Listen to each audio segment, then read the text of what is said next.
Bom, tudo na vida tem um princípio. As pessoas elas seguem ou não, né? Ou elas têm o seu próprio modo de viver e agir. E a sociedade não é perfeita como alguns acham que é, e a atitude do padre, que eu comentei já, deixa isso claro. Mas aquilo é apenas uma das formas de hipocrisia do livro, tem muitas outras. E o que vocês acham sobre os princípios e as formas que as pessoas lidam com ou não com eles?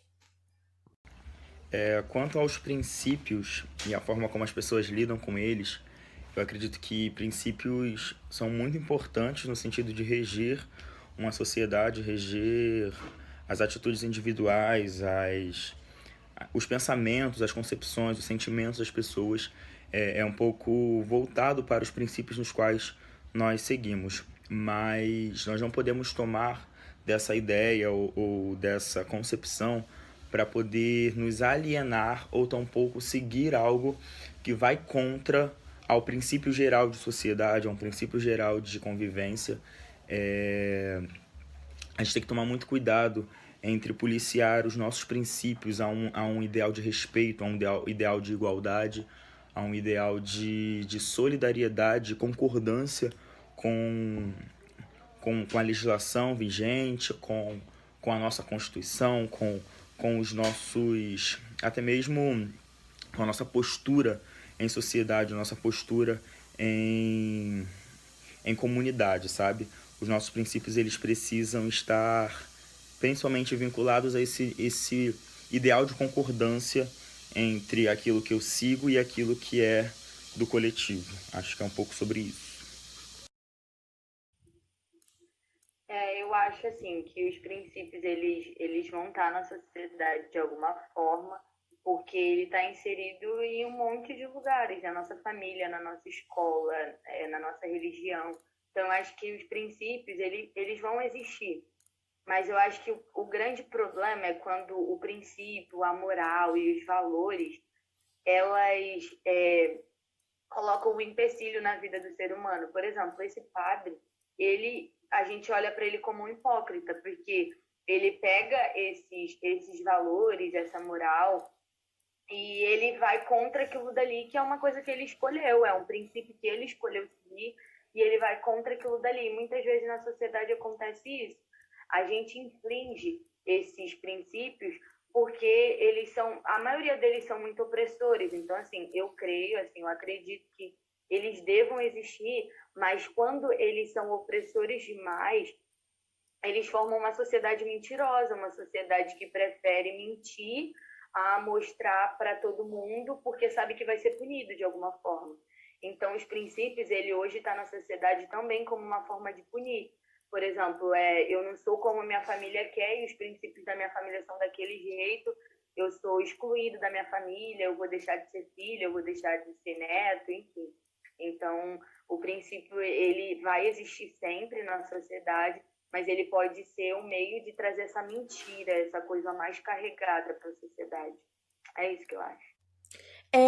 E por que vocês acham que algumas pessoas são tão fáceis de serem induzidas pelas outras, como foi, no caso do personagem enforcado?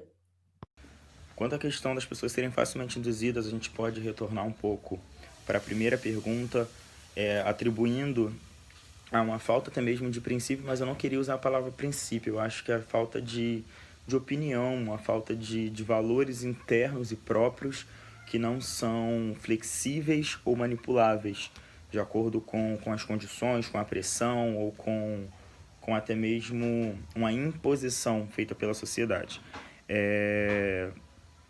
Acho que é de suma importância a gente manter fixo valores imutáveis, valores inegociáveis, a fim de não ser flexível, a fim de não ser manipulado quanto a tudo aquilo que está à nossa volta, quanto a pressões de pessoas à nossa volta, mas, mas a gente tem que se policiar muito. E eu acho que a questão da manipulação ela vai muito em concordância, aplicando num contexto prático, em concordância à educação e a forma pela qual você se estabelece na sociedade, a forma pela qual você foi verdadeiramente projetado para a sociedade, porque entendendo a, a veracidade e a eficácia da educação e a eficácia de uma boa base familiar, de uma boa base social, uma boa base psíquica, a gente consegue,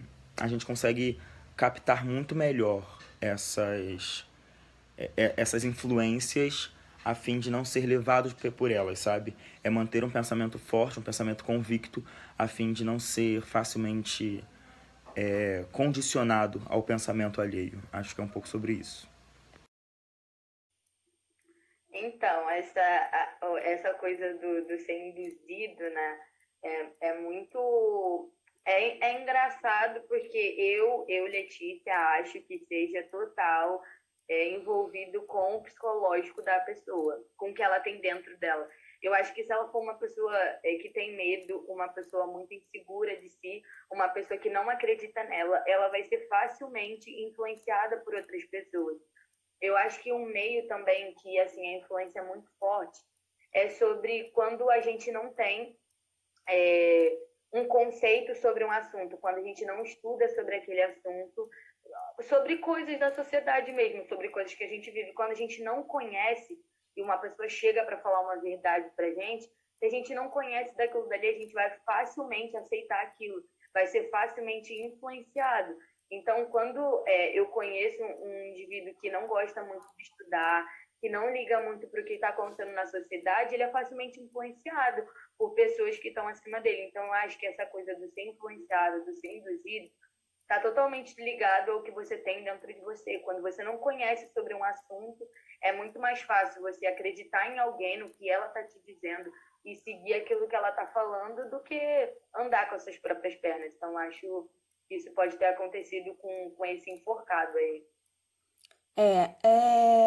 E a última, às vezes nós acabamos achando que estamos fazendo algo bom, quando na verdade estamos fazendo um mal para uma pessoa. E por isso precisamos colocar em juízo os nossos comportamentos.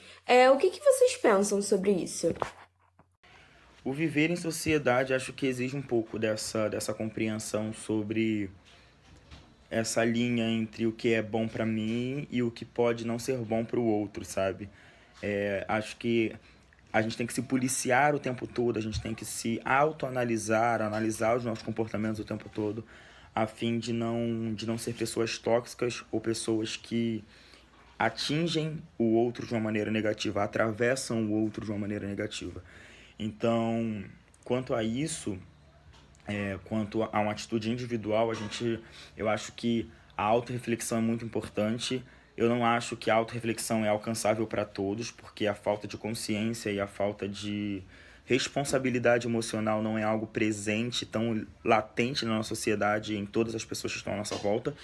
Mas para aqueles que a detêm, para aqueles que a contêm, acho que é interessante sim essa autorreflexão a fim de entender que se eu não quero para mim, eu não faço para o outro, se o outro está fazendo, não é por isso que eu tenho que reproduzir, e criar esse ciclo de solidariedade.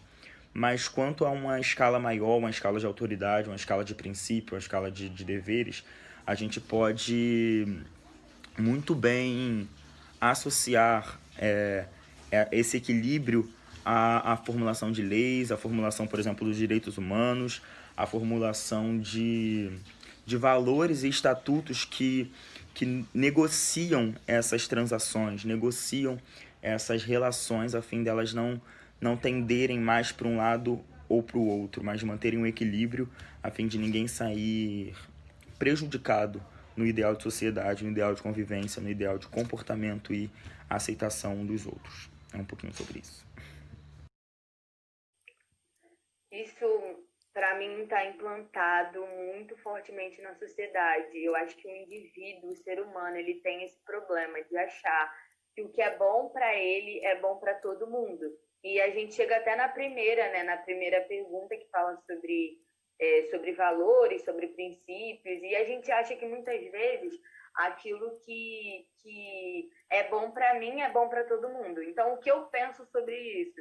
é que o ser humano ele precisa evoluir muito ainda, para ele saber que não é assim que as coisas acontecem. Eu não posso simplesmente induzir alguém a fazer aquilo que eu acho necessário para minha vida, o que eu acho bom para mim, que vai ser para a vida dela. E não é, porque a gente vive realidades diferentes, pensamos de jeitos diferentes, fomos criados de formas diferentes. Então, assim, eu acho que essa coisa do fazer o que é bom para mim, querer que o outro faça também, está muito, muito impregnado na nossa sociedade. A gente tem esse problema de achar que a minha conduta precisa ser parecida com a da outra para ser certo. E é por isso que existem as leis, né? Para dar um padrão de conduta, quando na verdade tem muita gente que desvia disso aí. Então a gente precisa de fato ter esse juízo de comportamento, a gente precisa parar e refletir sobre os nossos comportamentos, porque a gente precisa entender que eles refletem na vida de outras pessoas, mas a gente não pode simplesmente impor aquilo que a gente acha como necessário para a nossa vida, para a vida do outro. É isso. Bom, é isso. Muito obrigada.